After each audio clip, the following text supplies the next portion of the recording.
नमस्कार दोस्तों, आप सभी का स्वागत है अपना चैनल हिंदी जंक्शन पे। मैं प्रवेश कुमार सिन्हा आपके समक्ष उपस्थित हुआ हूं आज के वीडियो में। जैसा कि आप सभी को पता है कि हम लोग यूजीसी नेट जेआरएफ वेट असिस्टेंट प्रोफेसर बीपीएससी टी 4.0 सभी का तैयारी एक साथ करते हुए उसके जो है महत्वपूर्ण पीवाईक्यू को देखने वाले हैं, यानी कि जो महत्वपूर्ण एमसीक्यू है उसी को देखेंगे। यानी यहाँ जो है इम्पोर्टेंट पीवाईक्यू को देख रहे हैं। तो हिंदी विषय से अगर आप किसी भी एग्जाम की तैयारी कर रहे हैं, चाहे आप यूजीसी नेट का कर रहे हो, बेट का कर रहे हो, असिस्टेंट प्रोफेसर का, या फिर बीपीएससी टी 4.0 का तैयारी कर रहे हैं, हिंदी से संबंधित किसी भी स्टेट का टीजीटी पीजीटी ईएमआरएस के भी किसी का भी तैयारी कर रहे हैं तो ये वीडियो खास होगा, क्योंकि इसमें हम लोग यूजीसी नेट स्तर के 100 महत्वपूर्ण प्रश्नों को देखने वाले हैं। यानी यहाँ जो भी प्रश्न होगा वो इम्पोर्टेंट पीवाईक्यू है, यानी जो इम्पोर्टेंट पीवाईक्यू है उसी को हम यहाँ देख रहे हैं। यानी यूजीसी नेट और अन्य सभी प्रतियोगी परीक्षाओं के लिए ये जो है उपयोगी है, परीक्षा की दृष्टि से अत्यंत महत्वपूर्ण है, सरल भाषा में सटीक व्याख्या है, पिछले वर्षों के महत्वपूर्ण जो है प्रश्न यहाँ पे दिखाई देंगे। तो आज हम लोग जो है 9वां सेट देख रहे हैं। इससे पहले 1 से 8 तक करवाया जा चुका है। अगर आप नहीं देखे हैं तो वीडियो के डिस्क्रिप्शन में लिंक लगा हुआ है, आप देख सकते हैं। अगर आप बीपीएससी टी 4.0 का आप 50 सेट का बुक पाना चाहते हैं तो हमारे नंबर 7261815307 इस पे आप 349 रुपया 299 बुक का है, 50 रुपया डिलीवरी चार्ज है। 349 रुपया आप पेमेंट कर दीजिए और उसका स्क्रीनशॉट लेकर भेज दीजिए। साथ में अपना पूरा पता दीजिएगा पिन कोड के साथ, ताकि हम आपके एड्रेस पे बुक भेजवा सकें। तो 50 सेट का बुक है। ऐसा 50 सेट का बुक बहुत कम आपको देखने को मिला होगा, तो आपके तैयारी के दृष्टि से बनाए हैं, जिसमें व्याकरण के और साहित्य दोनों के प्रश्न दिखाई देंगे। अगर पहली बार चैनल पे हैं तो सब्सक्राइब करके बेल आइकन को दबा दीजिएगा, ताकि आने वाले वीडियो का नोटिफिकेशन आपको मिलता रहे। तो यूजीसी नेट का एग्जाम जो है इसी महीना है, 25 से 29 के बीच आपका एग्जाम है। तो उसी का जो है कुछ हो सके 2-3 प्रैक्टिस सेट हम करवा देते हैं। बाकी कुछ कहानी भी करवाएंगे, जैसे ईदगाह करवाए हैं। आगे जो महत्वपूर्ण कहानी है जहाँ से प्रश्न पूछे जाते हैं, समय नहीं मिल पा रहा है, अन्यथा बहुत अच्छे से करवा देते, लेकिन जो भी है आपके एग्जाम के लिए उपयोगी है। तो चलिए बिना देर करते हुए आज के प्रश्नों की तरफ हम लोग बढ़ते हैं। देखते हैं कि आज का प्रश्न कैसा रहने वाले हैं, क्या क्या प्रश्न में देखने को मिलेगा।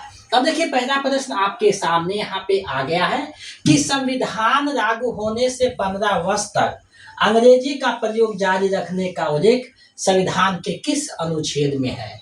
यानी कि आपको वो प्रश्न घुमाया हुआ है कि पूछा गया कि जब संविधान लागू किया गया था तो कहा गया था कि 15 वर्ष तक जो है अंग्रेजी का प्रयोग जारी रहेगा।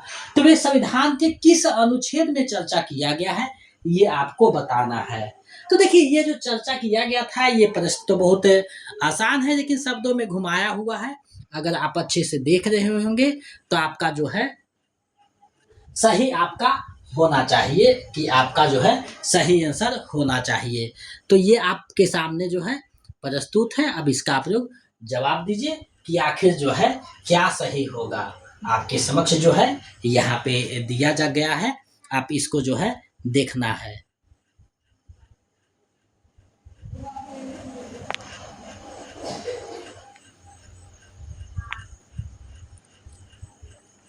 अब देखिए, प्रश्न यहाँ पे है, तो इसका सही हो जाएगा अनुच्छेद 343। यानी अनुच्छेद 343 में ऐसा कहा गया है, यानी विकल्प ए आपका सही हो जाएगा। ए विकल्प आपका जो है सही आंसर है। तो इस प्रकार से आपका जो है प्रश्न देखिए पूछा जाता है। आगे बढ़ते हैं तो देखिए, कहा गया है देवनागरी लिपि मूलतः क्या है। अब देखिए, देवनागरी लिपि जो मूलतः है वो क्या है। तो देवनागरी लिपि जो मूलतः है वो अक्षरात्मक है, यानी विकल्प बी सही हो जाएगा। देवनागरी लिपि जो है अक्षरात्मक है। अगर बात किया जाए हिंदी भाषा कैसा है मूलतः, तो वर्णात्मक है, ये ध्यान में रखिएगा। आगे बढ़ते हैं। प्रश्न है, उत्तर भारत की खड़ी बोली हिंदी दक्षिण भारत में किस रूप में विकसित हुई? यानी उत्तर भारत का जो खड़ी बोली है वो दक्षिण भारत में किस रूप में विकसित हुआ है, ये आपको बताना है। और ये प्रश्न जो है बहुत बार देखने को मिलता है, तो आपको यहाँ पे जो भी प्रश्न करवाया जाएगा महत्वपूर्ण प्रश्न ही करवाया जाएगा, तो उसे आप देखते चलिएगा। देखिए दक्षिण भारत में अगर खड़ी बोली का रूप देखा जाए तो दक्षिणी हिंदी के नाम से ये जाना जाता है। विकल्प आपका सी जो है सही हो जाएगा, दक्षिणी हिंदी के नाम से जाना जाता है। विकल्प आपका सी सही हो जाएगा। आगे बढ़ते हैं। अब देखिए रसोई घर में कौन सा समास है। अब देखिए व्याकरण से प्रश्न पूछ दिया, तो एक दो प्रश्न आपको रहेंगे व्याकरण से, क्योंकि जो महत्वपूर्ण है उसी को यहाँ समाहित किया गया है। अब देखिए यहाँ कहा गया है कि रसोई घर में कौन सा समास है, तो इसको सबसे पहले जो है विग्रह करते हैं। तो रसोई के लिए घर, अब क्या आ गया, रसोई के लिए घर, के लिए किसका चिन्ह है, तो कारक चिन्ह आ जाता है, तत्पुरुष समास में ये चला जाएगा। विकल्प डी आपका सही हो जाएगा। कारक चिन्ह अगर छिपा रहे तो आपका तत्पुरुष समास हो जाएगा। आगे है केंद्रीय हिंदी निदेशालय का मुख्यालय कहाँ है। तो केंद्रीय हिंदी निदेशालय जो है इसका मुख्यालय कहाँ है, तो नई दिल्ली में इसका मुख्यालय है केंद्रीय हिंदी निदेशालय के। विकल्प बी सही हो जाएगा। ये प्रश्न बराबर एग्जाम में, चाहे आप हिंदी का एग्जाम दे रहे हो या फिर अदर सब्जेक्ट से किसी का भी एग्जाम दे रहे हो, ये पॉपुलर प्रश्न है, पूछा जाता है। आगे बढ़ते हैं। अब देखिए है च छ ज ध्वनियों का उच्चारण स्थान इनमें से क्या है। यानी ये जो ध्वनि है इसका उच्चारण स्थान क्या है आपको बताना है। तो देखिए ये सभी यानी च वर्ग सभी का उच्चारण स्थान क्या है, तारु है, यानी तारव्य है। इसका क्या है, तारु से उच्चारण होता है, इसलिए यह क्या है, तारव्य है। तो विकल्प सी आपका सही हो जाएगा, तारव्य है, यानी विकल्प आपका सी सही हो जाएगा। अब देखिए आगे बढ़ते हैं। अब एक चीज ध्यान रखिएगा, यहाँ देखिए कंठ जो है तो क वर्ग का है, यहाँ देखिए क वर्ग का है, दंत जो है त वर्ग का है, और मूर्धास जो है ट वर्ग का होता है। तो ये ध्यान में रखिएगा, एग्जाम में पूछा जाता है। आगे बढ़ते हैं अगले प्रश्न की ओर। प्रश्न देखिए आपका है, निम्नलिखित में कौन सा युग्म सिद्धों के विद्यापीठ के रूप में सही है। यानी सिद्धों के विद्यापीठ के रूप में कौन सा युग्म जो है सही है आपको बताना है। अब देखिए तत्शिरा बरभिका, तो ये तो गलत है। तत्शिरा विक्रमशिरा, ये तो गलत है। नालंदा तत्शिरा नहीं, नालंदा विक्रमशिरा, नालंदा और विक्रमशिरा जो है सिद्धों के विद्यापीठ से जुड़ा हुआ है। नालंदा और विक्रमशिरा जो है सिद्धों के विद्यापीठ से जुड़ा हुआ है। विकल्प डी आपका सही हो जाएगा। आगे बढ़ते हैं। हिंदी काव्य धारा के संपादक कौन है। ये देखिए प्रश्न एग्जाम में पूछा जाता है और भी आई प्रश्न है, यानी हिंदी काव्य धारा के जो संपादक हैं वो कौन है। तो हिंदी काव्य धारा जो है राहुल सांकृत्यायन के द्वारा लिखा गया है, यानी विकल्प सी आपका सही हो जाएगा, राहुल सांकृत्यायन का है। तो हिंदी काव्य धारा से संबंधित प्रश्न प्रीवियस ईयर प्रश्न में लगभग झारखंड टीजीटी में भी पूछा हुआ है और यहाँ भी आपका पूछा हुआ है, तो ये पूछा जा सकता है। विकल्प सी आपका सही हो जाएगा। आगे बढ़ते हैं। इनमें से कौन सा युग्म भाषा और छंद के संबंध की दृष्टि से सही नहीं है। यानी भाषा और छंद के दृष्टि से जो है सही कौन सा नहीं है। अब देखिए एक एक पे जो है विचार कीजिएगा तो आपको समझ में आ जाएगा। यानी ब्रज भाषा कवित और सवैया में लिखा गया है, तो ये तो सही है। अपभ्रंश जो है दोहा में लिखा गया है, ये भी सही है। अवधि वैभव में लिखा गया है, ये भी सही है। लेकिन प्राकृत जो है कवित में नहीं लिखा गया है, ये आपका क्या है, सही नहीं है। विकल्प ए आपका जो है सही नहीं है, तो विकल्प ए आपका सही हो जाएगा क्योंकि नहीं पूछा है। आगे है मंगल काव्य किस सामाजिक संस्कार से संबद्ध काव्य है। मंगल काव्य जो है किससे संबंधित है आपको बताना है। तो मंगल काव्य जो सामाजिक संस्कार है वो विवाह संस्कार से संबंधित है। विकल्प डी आपका सही हो जाएगा, विवाह संस्कार से ये संबंधित है। विकल्प आपका डी सही हो जाएगा। आगे बढ़ते हैं अगले प्रश्न की ओर। प्रश्न आपके सामने है। अब देखिए प्रश्न है, विद्यापति को कृष्ण भक्तों की परंपरा में ना समझना चाहिए, यह मत है। यानी ये जो मत है ये किसका मत है आपको बताना है।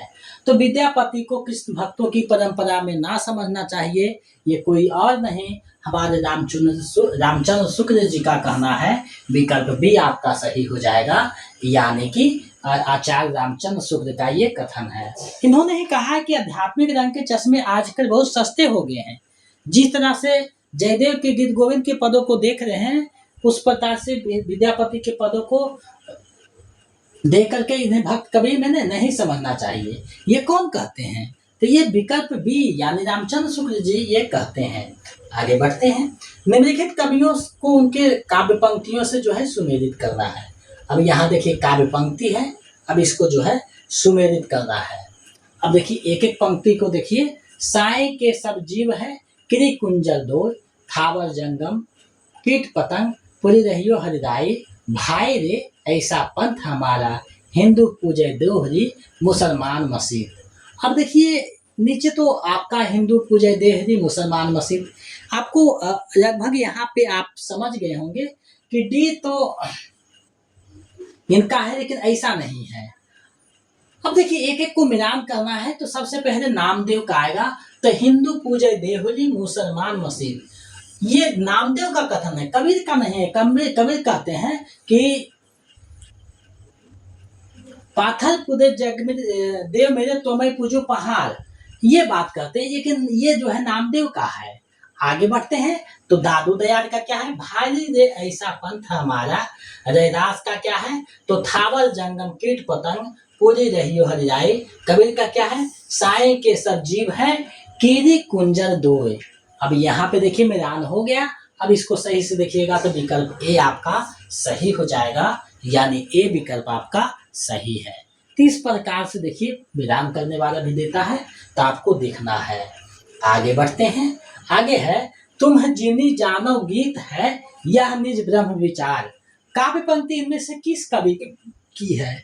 यानी ये जो काव्य पंक्ति है ये किनकी है? तो ये कबीर दास की पंक्ति है। ब्रह्म विचार पे दो जोड़ देते हैं, विकल्प सी आपका सही हो जाएगा, कबीर की पंक्ति है। आगे है, जम्भनाथ इनमें से किस संप्रदाय के प्रवर्तक थे? जम्भनाथ किसके प्रवर्तक थे? तो विष्णुई संप्रदाय के प्रवर्तक थे जम्भनाथ। ये देखिए बिल्कुल नए प्रश्न आपको देखने को मिले होंगे। जम्भनाथ जो है विष्णुई संप्रदाय एक है, उसी के प्रवर्तक जम्भनाथ है। ये देखिए आपका एग्जाम में आ सकता है। आगे है, बढ़ते हैं।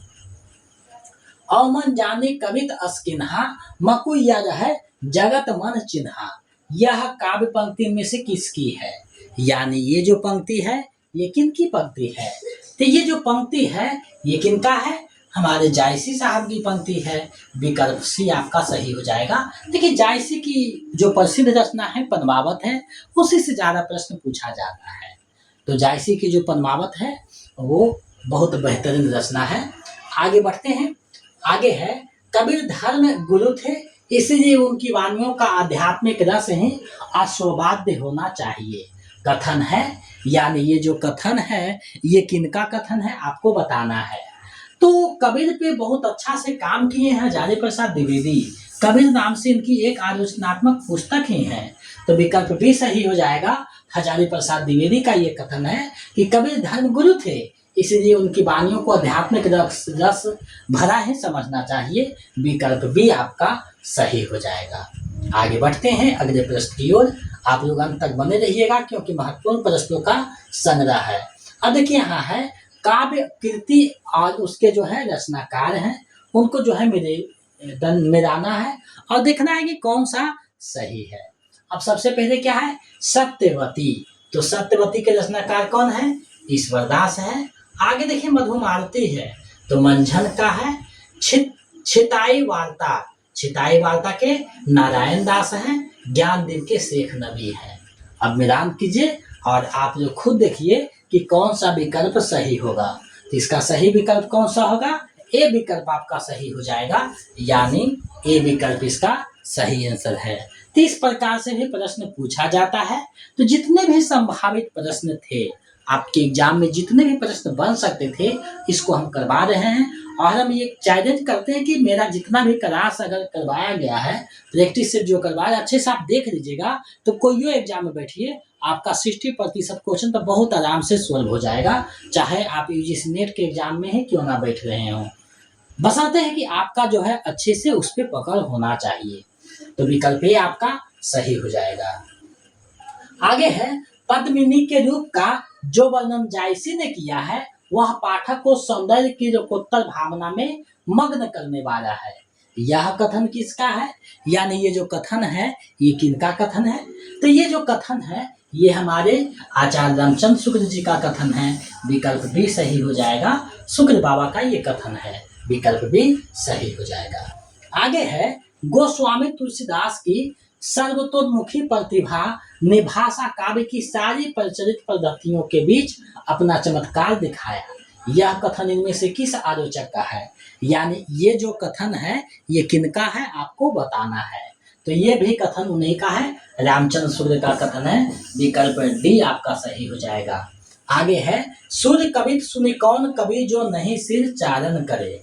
यह उक्ति में से किनकी है? यानी ये जो उक्ति है, ये किनकी उक्ति है?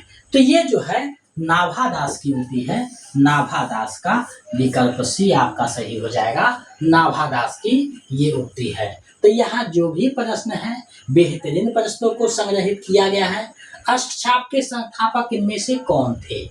अष्टछाप के संस्थापक कौन थे? आपका प्रश्न ये देखिए पूछा गया है। तो अष्टछाप के संस्थापक विठल नाथ थे। यानी विकल्प बी आपका सही हो जाएगा। विकल्प बी। आगे, भ्रमर गीत जैसा सुंदर उपारंभ भव्य और कहीं नहीं मिलता। यह कथन इनमें से किस आलोचक का है? यानी उपारंभ काव्य जो मान रहे हैं, तो कौन माने हैं? तो रामचंद्र शुक्ल मानते हैं उपारंभ काव्य, इसलिए उपारंभ शब्द का चर्चा यही करते हैं। तो विकल्प सी सही हो जाएगा। रामचंद्र शुक्ल का ये कथन है। आगे है, रामचरितमानस के राम राज्य में इनमें से कौन सी विशेषता नहीं है? यानी रामचरितमानस में जो राम राज्य की कल्पना किया गया है, रामचरितमानस में यानी तुलसीदास के द्वारा, तो कौन सा इनमें से नहीं है? वो विकल्प को आपको जो है चुनना है कि कौन सा विकल्प जो है सही नहीं है। अब देखिए, ऋतु के अनुरूप प्रकृति का फूलना फलना, तो प्रकृति का तो वहाँ चित्रण है। दैहिक दैविक भौतिक कष्टों का नाश, ये भी सही है।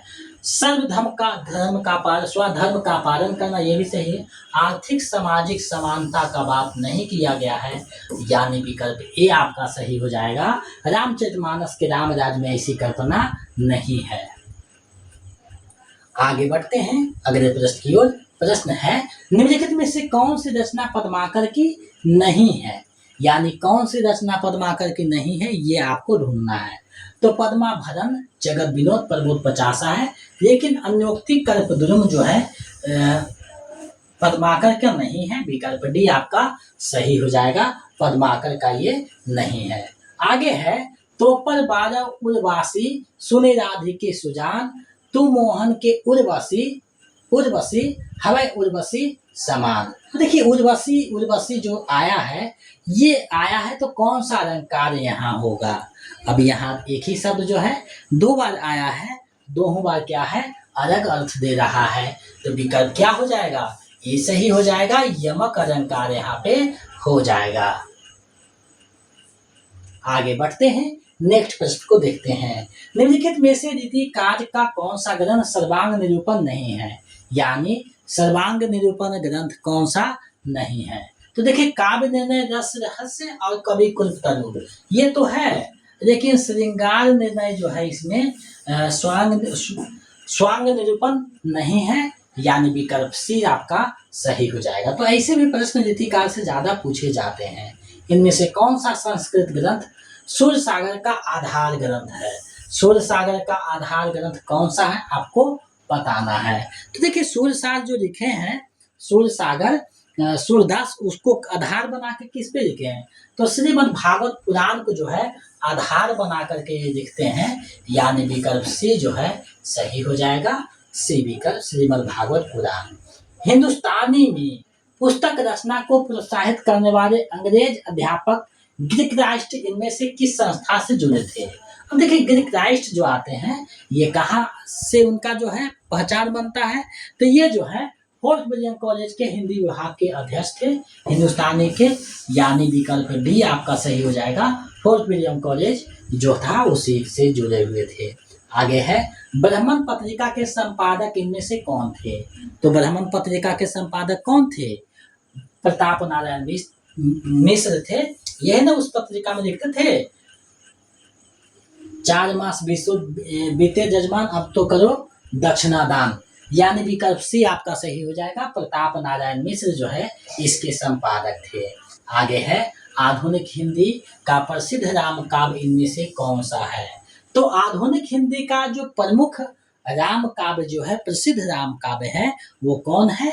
तो साकेत जो है वही है। साकेत जो है उसी को जो है माना गया है। विकल्प डी सही हो जाएगा। जिसमें आप देखते हैं मैथिली शरण गुप्त की रचना है और इसमें जो है लक्ष्मण और उर्मिला को जो है दिखाया गया है नायक नायिका के रूप में। आगे तद्भव पत्रिका का प्रकाशन कहाँ से होता है? अब देखिए ये जो है वर्तमान में भी हो रहा है, आधुनिक प्रश्न है। तो इसका जो प्रकाशन है कहाँ से होता है? तो तद्भव पत्रिका जो है लखनऊ से निकलती है। विकल्प सी आपका सही हो जाएगा। पत्र पत्रिका बारे में पूरा विस्तार से हम चर्चा कर दिए हैं, यानी आप वहाँ देख सकते हैं इसको। आगे है कामायनी का प्रकाशन वर्ष इनमें से क्या है? अब देखिए कामायनी का जो प्रकाशन वर्ष है उसको लेकर के कहीं ना कहीं विवाद रहता है, लेकिन मुख्यतः एग्जाम में 1936 ही माना जाता है। कहीं कहीं 1935 भी दे देता है, लेकिन 36 को ही हम लोग लेकर के चलेंगे। तो विकल्प ए आपका सही हो जाएगा। जयशंकर प्रसाद की किस रचना को स्मृति काव्य माना जाता है? किस रचना को स्मृति काव्य माना जाता है? तो इनकी जो रचना एक है आंसू, आंसू, तो उसको जो है स्मृति काव्य माना जाता है। विकल्प बी आपका सही हो जाएगा। स्मृति काव्य जो है उनकी रचना आंसू को माना जाता है। विकल्प बी आपका सही हो जाएगा। आगे है छायावाद को इनमें से किसने छायावाद नाम दिया? छायावाद को छायावाद नाम देने वाले कौन हैं ये आपको बताना है। तो छायावाद को जो छायावाद नाम देने वाले हैं वो कोई और नहीं मुटुकधर पांडे हैं, वो निबंध लिखते हैं। विकल्प सी आपका सही हो जाएगा। मुटुकधर पांडे, विकल्प सी आपका सही हो जाएगा। छायावाद में इस पर विस्तार से चर्चा किया गया है। खुल गए छंद के बंधन कथन इनमें से किसका है?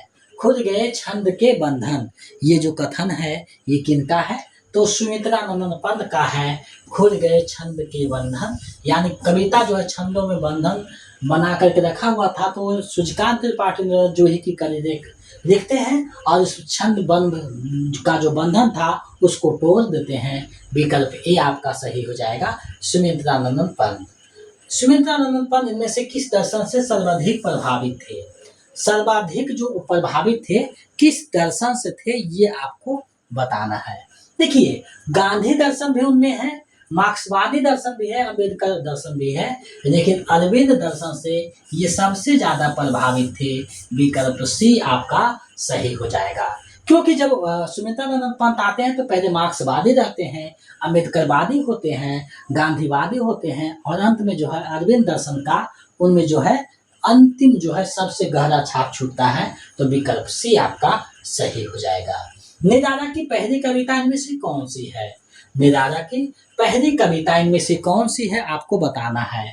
तो जूही की कली जो है इनकी पहली कविता है। जूही की कली पहली कविता है, शायद 1916 में इसका प्रकाशन होता है। विकल्प डी आपका सही हो जाएगा। जूही की कली। आगे है रश्मि रथी का नायक कौन है? अब देखिए रश्मि रथी जो लिखा गया है, रश्मि रथी वो किनको नायक बना करके लिखा गया है? तो ये जो है कर्ण के जीवन पे आधारित है रश्मि रथी। रामधारी सिंह दिनकर की बेजोड़ रचना है रश्मि रथी। विकल्प बी आपका सही हो जाएगा। इनमें से अज्ञेय को किस रचना पर ज्ञानपीठ पुरस्कार मिला था? तो अज्ञेय को जो एक रचना है उसके किसके लिए मिला था? तो कितनी नावों में कितनी बार, कितनी नावों में कितनी बार के लिए दिया गया था। विकल्प ए आपका सही हो जाएगा। कितनी नावों में कितनी बार विकल्प ए आपका सही हो जाएगा। केदारनाथ अग्रवाल टिमटिमाती लालटेन के नहीं उगते सूरज के कवि हैं। यह कथन किसका है? यानी केदारनाथ अग्रवाल के संबंध में ये जो कथन है कि केदारनाथ अग्रवाल जो है वो टिमटिमाती लालटेन के नहीं उगते सूरज के कवि हैं, ये जो कथन है ये किनका कथन है आपको बताना है, बेहतरीन है। तो ये जो है रामविलास शर्मा का कथन है, विकल्प सी आपका सही हो जाएगा, क्योंकि रामविलास शर्मा जो है ये जो है अग्रवाल को देखते हुए उनकी जो है कवि की जो है प्रशंसा करते हैं। आगे है आकार में सारस काव्य संग्रह के रचनाकार कौन है? आकार में सारस, तो ये जो है केदारनाथ सिंह की रचना है। अब देखिए केदारनाथ सिंह अलग है, केदारनाथ अग्रवाल अलग है, तो ये विकल्प ए आपका सही हो जाएगा। व्यक्तित्व वह कोमल स्फटिक प्रसाद सा, प्रसाद में जीना वह जीने की अकेली सीढ़ियां, चढ़ना बहुत मुश्किल रहा। उपयुक्त पंक्तियां इनमें से किसकी है? यानी ये जो पंक्ति है ये किनकी पंक्ति है? तो ये जो पंक्ति है ये मुक्तिबोध की पंक्ति है, विकल्प डी आपका सही हो जाएगा। गजानन माधव मुक्तिबोध की ये पंक्ति है, विकल्प डी आपका सही हो जाएगा। आगे बढ़ते हैं अगले प्रश्न की ओर। प्रश्न आपके सामने है, धूमिल की कौन सी कविता बातचीत की शैली में पेशे से जुड़े हुए आदमी का एक आलाप है? पेशे से जुड़ा हुआ आदमी का एक आलाप है। ये आप अगर पढ़े होंगे पीजी का सिलेबस में शायद आप लोगों को पढ़ना था। तो ये जो है उनकी कविता मोचीराम है, बाबूजी कह करके ये जो है बातचीत में चलता है, पेशे से संबंधित है, मोचीराम, यानी विकल्प बी जो है सही हो जाएगा, मोचीराम। बाकी नक्सलबाड़ी, रोटी संघर्ष, काल दर्शन सब इन्हीं की रचना है। आगे देखिए निम्नलिखित ग्रंथों को जो है कार्यक्रम अनुसार जो है सजाना है, यानी कार्यक्रम अनुसार जो है आपको सजाना है। अब देखिए इसको सजाइए। तो सबसे पहले जो है ध्वन्यालोक आएगा, 1 नंबर पे इसको रखेंगे। उसके बाद आएगा वक्रोक्ति जीवितम, 2 पर इसको रखेंगे। उसके बाद आएगा काव्य प्रकाश, 3 पर ये रहेगा। चंद्रलोक 4 पर रहेगा। अब सजाइए कौन सा सही होगा? तो ये ही सही हो जाएगा, 2 4 1 3, विकल्प ये आपका सही हो जाएगा। अब देखिए समय का अभाव है, वरना बहुत विस्तार से आपको बताते चलते, लेकिन समय का अभाव इसे हम लोग जल्दी जल्दी चलेंगे। बाकी आप लोग जो है इस प्रश्न को बनाइएगा और खुद जो प्रश्न में दिक्कत होगा उसको देख लीजिएगा। काव्यम तु जयते जातु कस्यचित प्रतिभावता, कथन इनमें से किस आचार्य का? ये देखिए काव्य शास्त्र का प्रश्न है। तो ये प्रश्न किनका, ये जो कथन है किनका है? तो हमारे आचार्य भामह का ये कथन है, यानी विकल्प डी आपका सही हो जाएगा, भामह का कथन है। आगे है रस ध्वनि की गणना की गई है, किसके अंतर्गत जो है रस ध्वनि की गणना की गई है? ये देखिए बहुत जटिल प्रश्न है। तो अंसरक्ष कर्मवाच्य ध्वनि में जो है ये गणना किया गया है, विकल्प सी आपका सही हो जाएगा। ये जटिल प्रश्न है, ये प्रश्न शायद ही आएगा, लेकिन हो सकता है कि दे दे, लेकिन बहुत कम उम्मीद है। आगे इनमें से कौन सा अलंकार ध्वनि के किस प्रकार के अंतर्गत परिगणित है? यानी इनमें से अलंकार ध्वनि के किस प्रकार के अंतर्गत जो है रखा गया है? तो ध्वनि अलंकार ध्वनि को जो रखा गया है किसके अंतर्गत रखा गया है? तो ये जो है संरक्ष कर्मवाच्य ध्वनि, संरक्ष असंरक्ष था ये, और ये जो है संरक्ष कर्मवाच्य के अंतर्गत इसको रखा गया है। तो अलंकार को संरक्ष और रस को जो है असंरक्ष के अंतर्गत रखा गया है। निम्न में कौन सी पुस्तक प्लेटो की नहीं है? अब देखिए नहीं वाले पूछा है, नहीं वाले पुस्तक को देखना है कि कौन सा नहीं है। तो ऐसे प्रश्न आएंगे, जब तक आप अच्छे से नहीं पढ़िएगा तब तक नहीं बन पाएगा। तो डॉज रिपब्लिक फेरेबुलस ये तो है, पोएटिक्स जो है उनका नहीं है, विकल्प डी सही हो जाएगा, पोएटिक्स उनका नहीं है। नई समीक्षा में विरोधाभास सिद्धांत में प्रमुख पुरस्कर्ता कौन है? तो कौन है आपको बताना है। विरोधाभास जो सिद्धांत दिए हैं कौन दिए हैं?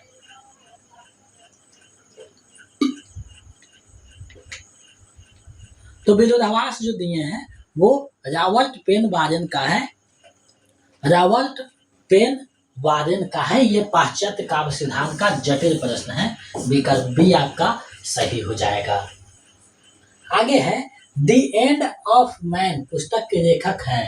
द एंड ऑफ मैन पुस्तक के लेखक कौन हैं? तो ये जो है जॉक देरिडा का है। जॉक देरिडा का है द एंड ऑफ मैन पुस्तक, विकल्प ए आपका सही हो जाएगा। तो 50 प्रश्न लगभग हम लोगों ने किया है, 50 प्रश्न और है, इसको देखेंगे तो आप लोग लगभग आधा घंटा तक और बने रहिए, क्योंकि आधे प्रश्न हो चुके हैं, आधे प्रश्न और है, उसको हम लोग देख लेंगे। चलिए आगे बढ़ते हैं। टी.एस. इलियट के परंपरा सिद्धांत के बारे में इनमें से कौन सा गलत है? यानी असत्य कथन को जो है टी.एस. इलियट के जो परंपरा सिद्धांत है उसके बारे में कौन सा जो है असत्य है? अब देखिए, असत्य को ढूंढना है तो सबसे पहले सभी विकल्पों पे गौर करना है। तो परंपरा निरपेक्ष कवि का मूल्यांकन अपूर्ण है, ये तो सही है। परंपरा गतिशील होती है, ये भी सही है। परंपरा अर्जित की जाती है, ये अर्जित किया जाता है, ये भी सही है। परंपरा का वर्तमान से कोई संबंध नहीं है, ऐसा नहीं है। परंपरा का वर्तमान से संबंध रहता है, क्योंकि वही जो है भविष्य में वर्तमान से गुजरते हुए भविष्य में ट्रांसफर होता है। तो ये जो है सही नहीं है, विकल्प डी आपका सही हो जाएगा, क्योंकि असत्य ये है। विकल्प डी आपका सही हो जाएगा। विलियम वर्ड्सवर्थ की काव्य भाषा के बारे में इनमें से कौन सा कथन जो है गलत नहीं है?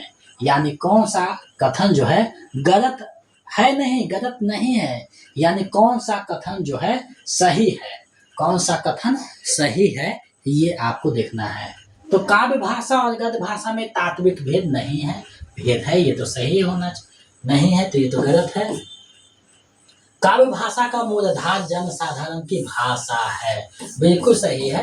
काव्य भाषा का जो मूलाधार है वो जनसाधारण की भाषा है। अगर जो लिखता है वही महान कवि में गिना जाता है, तो ये विलियम वर्ड्सवर्थ भी कहता है। तो विकल्प बी आपका सही हो जाएगा, क्योंकि सही पूछा है, गलत नहीं है। देखिए, कथन गलत नहीं है, गलत नहीं पूछा है, गलत नहीं है मतलब सही है। कौन सा कथन सही है ये पूछना चाह रहा है, लेकिन आपको शब्दों में उलझा देता है। तो ऐसे प्रश्न जब पूछे जाएंगे एग्जाम में तो आप जो है थोड़ा सा अपना धैर्य खो दीजिएगा, तनाव में आ जाइएगा, लेकिन उबना नहीं, अच्छे से पढ़ करके पहले प्रश्नों को समझ लेना है, उसके बाद बनाना है। आगे बढ़ते हैं। आगे है, इनमें से कौन सा युग्म सही है? यानी सही युग्म का पहचान करना है। अब देखिए, नई कविता के प्रतिमान, नई कविता के प्रतिमान, नई कविता लक्ष्मीकांत वर्मा का होना चाहिए, तो ये तो गलत है। सही युग्म का हम लोगों को चुनना है। नई कविता शक्ति और सीमा रेजा कुमार माथुर का नहीं। नई कविता का आत्मसंघर्ष और अनिर्बल रघुवंश का नहीं है। नई कविता का परिप्रेक्ष्य परमानंद श्रीवास्तव का है, ये बिल्कुल सही है। नई कविता का परिप्रेक्ष्य, विकल्प आपका जो डी है सही हो जाएगा। नई कविता का परिप्रेक्ष्य परमानंद श्रीवास्तव का है, विकल्प डी आपका सही हो जाएगा। हिंदी आलोचना कृतियों का सही युग्म नहीं है। कौन सा युग्म जो है सही नहीं है, आपको देखना है और बताना है। अब देखिए, है रस मीमांसा रामचंद्र शुक्ल का है, बिल्कुल सही है। हिंदी जाति का साहित्य रामविलास शर्मा, साहित्य और इतिहास दृष्टि में मेजर पांडे का है। वांग्मय विमर्श, ये विश्वनाथ प्रसाद तिवारी का नहीं है, ये सही नहीं है, विकल्प भी आपका सही हो जाएगा, ये विश्वनाथ प्रसाद तिवारी का नहीं है। मार्क्स, गांधी एंड सोशलिज्म के लेखक इनमें से कौन है? इनमें से कौन है इसके लेखक? तो ये राम मनोहर लोहिया का है, विकल्प सी आपका सही हो जाएगा। लोहिया आपका दर्शन पढ़ना है, यूजीसी नेट के सिलेबस में एक लोहिया दर्शन है, पढ़ना है, वहाँ चर्चा किया गया है उनकी ये पुस्तक का, विकल्प सी आपका सही हो जाएगा। आगे है, द्वंद्वात्मक भौतिकवाद का संबंध इनमें से किस विचारधारा से है? तो द्वंद्वात्मक जो भौतिकवाद है उसका संबंध किस विचारधारा से? तो द्वंद्वात्मक जो है वो मार्क्सवादी विचारधारा से संबंध रखता है, विकल्प बी आपका सही हो जाएगा। John Gilchrist fort William college में किस विभाग में प्रोफेसर थे? अभी हम लोग ऊपर में चर्चा किए थे, बातों बातों में मैंने बता दिया था। तो हिंदुस्तानी विभाग, उस समय हिंदी नहीं था, हिंदुस्तानी विभाग के ये जो है प्रोफेसर थे, विकल्प आपका डी जो है सही हो जाएगा, हिंदुस्तानी विभाग। अछूत की शिकायत कविता इनमें से किस कवि की है?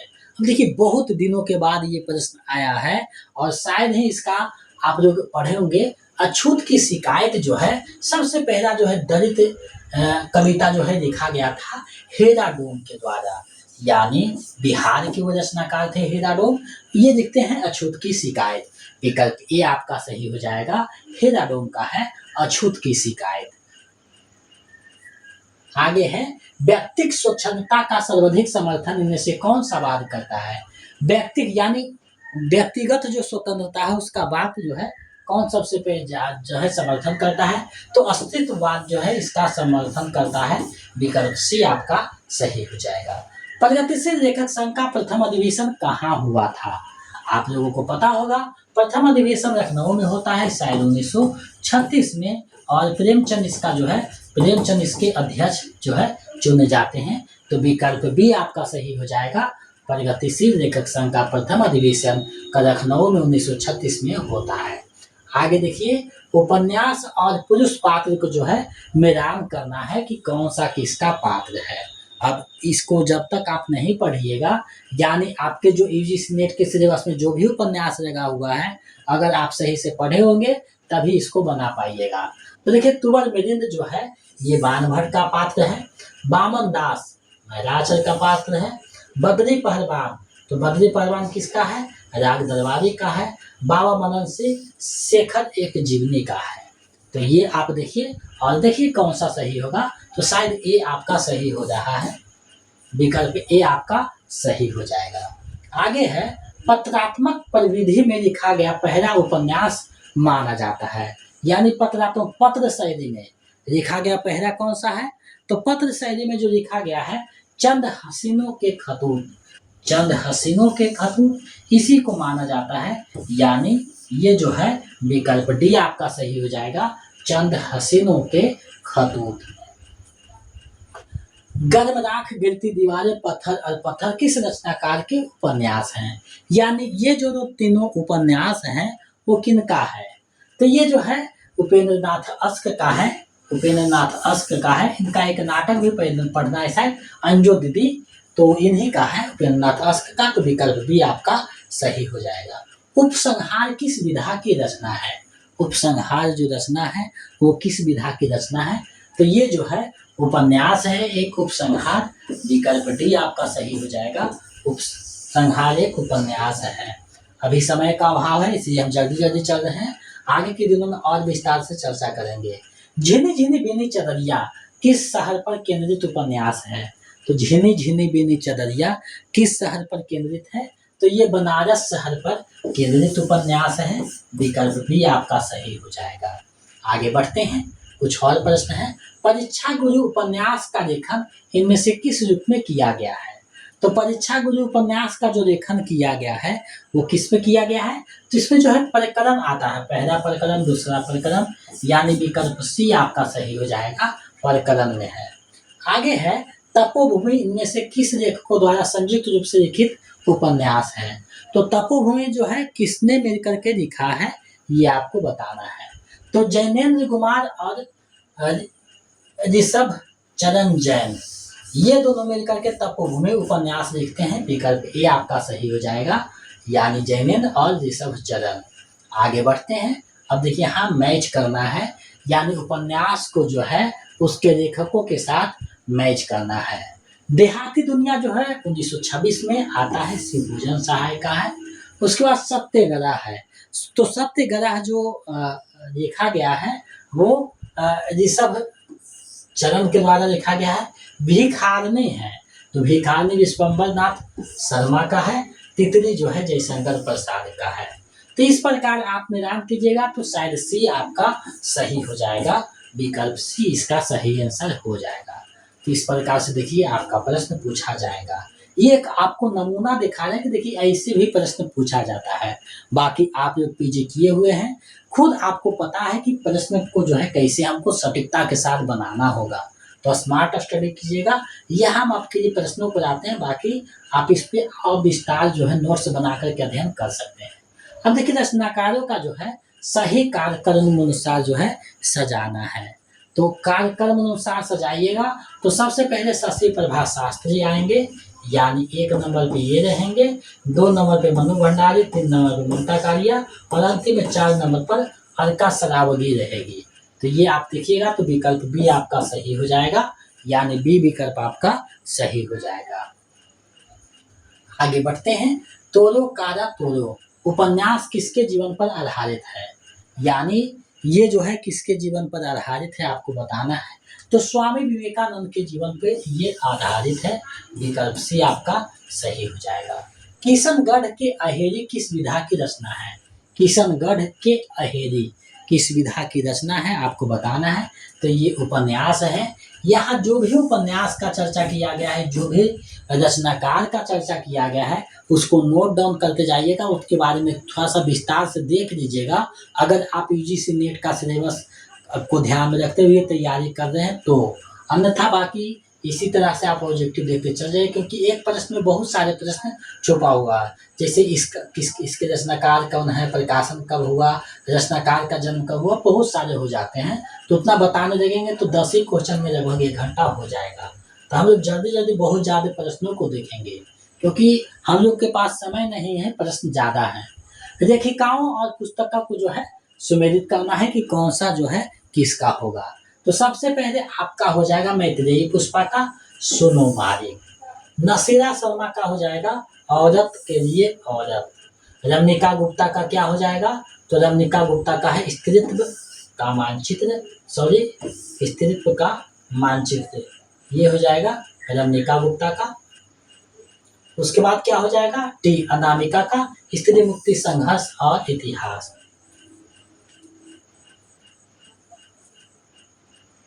एक बार इसको फिर से देखते हैं, थोड़ा सा यहाँ पे मैच में थोड़ा गड़बड़ा गया था। मैत्रेयी पुष्पा सोनू मालिक हो जाएगा। उसके बाद है नासिरा शर्मा का, तो ये हो जाएगा औरत के लिए। रमनिका गुप्ता का हो जाएगा स्त्री मुक्ति संघर्ष और इतिहास। अनामिका का हो जाएगा स्त्रीत्व का मानचित्र। ये आपका सही होगा। तो विकल्प ए आपका सही हो जाएगा, यानी ए आपका सही हो जाएगा। आगे बढ़ते हैं। विदेशी पृष्ठभूमि पर आधारित हिंदी का पहला उपन्यास कौन है?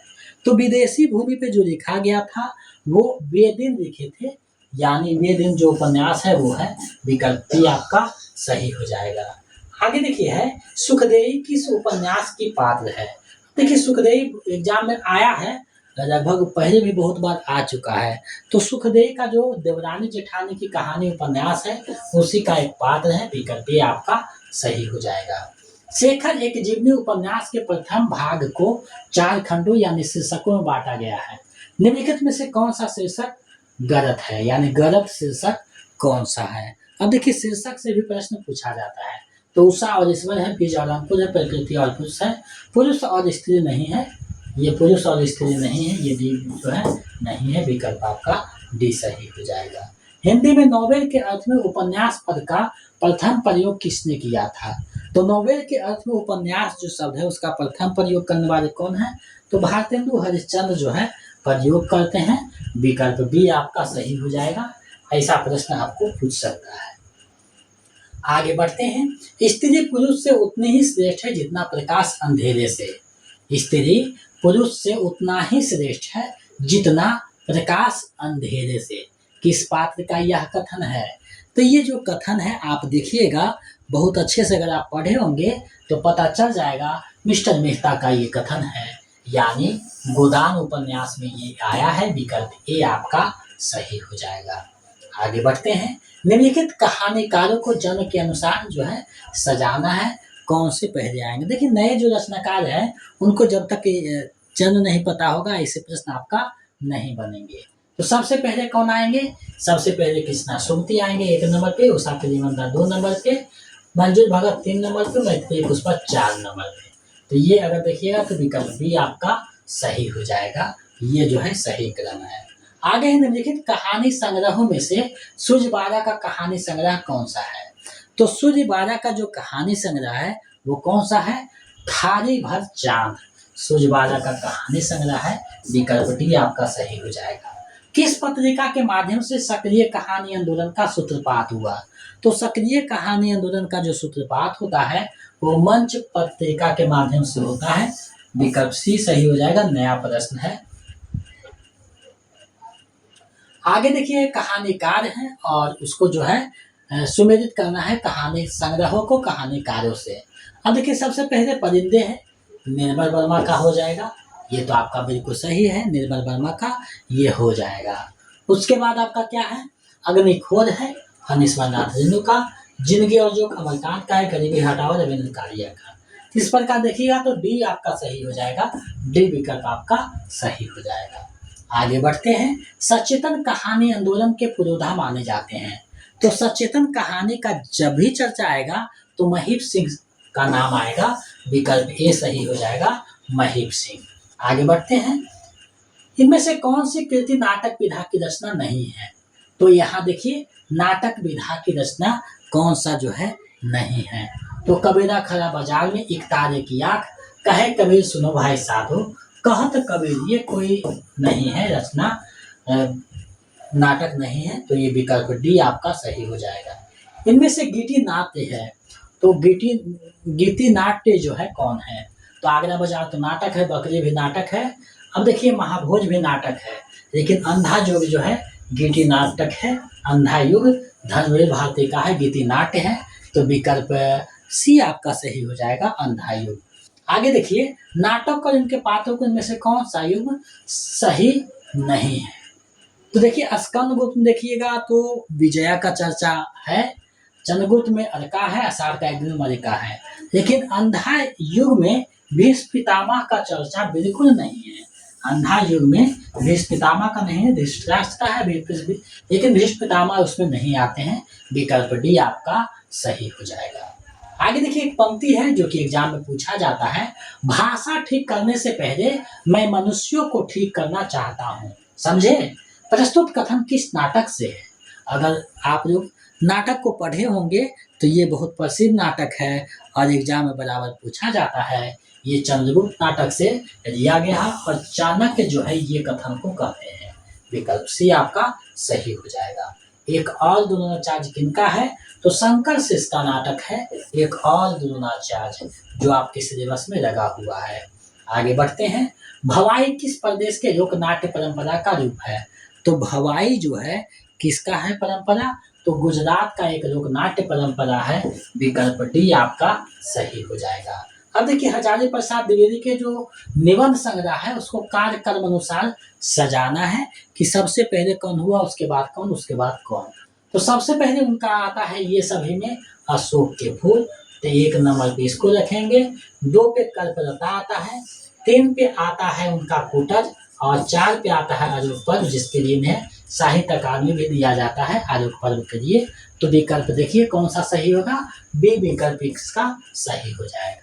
आगे देखिए अध्यापक फूल सिंह का निबंध है, तो कौन सा है, तो फूल सिंह का निबंध आप लोग ये स्टेटमेंट में पढ़े होंगे, मजदूरी और प्रेम। अध्यापक फूल सिंह का निबंध है, विकल्प ए आपका सही हो जाएगा। आगे कुबेर नाथ राय का कौन सा निबंध ज्योतिष शास्त्र से संबंध है, यानी ज्योतिष शास्त्र से संबंध कुबेर नाथ जी की कौन सी रचना है ये आपको बताना है। तो उससे संबंधित कौन सा है, तो उनकी जो रचना है उत्तर फल्गुनी के आसपास ज्योतिष से संबंधित है। विकल्प सी सही हो जाएगा, यूजीसी नेट के सिलेबस में लगा हुआ है। अरे यायावर रहेगा याद कि शुरुआत किस नदी के मैदानी भाग के वर्णन से होती है, यानी इसका शुरुआत किस नदी के मैदानी भाग के वर्णन से होता है। तो इसका जो शुरुआत होता है ब्रह्मपुत्र नदी के मैदानी भाग से होता है। आगे का यात्रा वृत्तांत है, विकल्प सी आपका सही हो जाएगा। आसाम से लेकर पश्चिम सीमा प्रांत तक की यात्राओं का वर्णन किस रचना का वर्णन विषय रहा है। तो किसमें ये वर्णन विषय रहा है, तो अरे यायावर रहेगा याद, यानी असम ब्रह्मपुत्र का जखन ये चर्चा आया तो असम से लेकर के ये जो है पश्चिम सीमा प्रांत तक जाता है। विकल्प ये आपका सही हो जाएगा। घुमक्कड़ शास्त्र के लेखक कौन है, बहुत प्रसिद्ध रचना है, एग्जाम में पूछा जाता है। राहुल सांकृत्यायन का है घुमक्कड़ शास्त्र। विकल्प सी आपका सही हो जाएगा। माटी की मूर्ति का प्रकाशन वर्ष कौन, रामवृक्ष बेनीपुरी का है माटी की मूर्ति, इसका प्रकाशन कब हुआ, 1946 में जो है इनका प्रकाशन किया जाता है। विकल्प ए आपका सही हो जाएगा। प्रेमचंद की जीवनी लिखने वालों में शामिल नहीं है, कौन जो है प्रेमचंद की जीवनी नहीं लिखे हैं, तो मदन गोपाल भी लिखे हैं, शिवरानी देवी भी, अमृत राय भी, लेकिन विष्णु प्रभाकर नहीं लिखे हैं। ये आपका जो है सही हो जाएगा क्योंकि नहीं पूछा है। आगे है हमारे छोटे से छोटे अनुभव में मानवता का सारा इतिहास छिपा रहता है। क्या भूलूं क्या याद करूं मैं, यह कथन किसका है? यानी क्या भूलूं क्या याद करूं हरिवंश राय बच्चन का है। तो उसमें ये जो कथन है ये किनका कथन है? तो स्वामी राम तीरथ का ये कथन है। विकल्प ए आपका सही हो जाएगा। आगे बढ़ते हैं, 2-3 प्रश्न है उसको देख लेते हैं। प्रायः प्रत्येक संस्मरण लेखक रेखाचित्र लेखक भी है और प्रत्येक रेखाचित्र लेखक संस्मरण लेखक भी है। यह कथन है, यानी ये जो कथन है किनका कथन है? तो ये पद्म सिंह शर्मा का कथन है।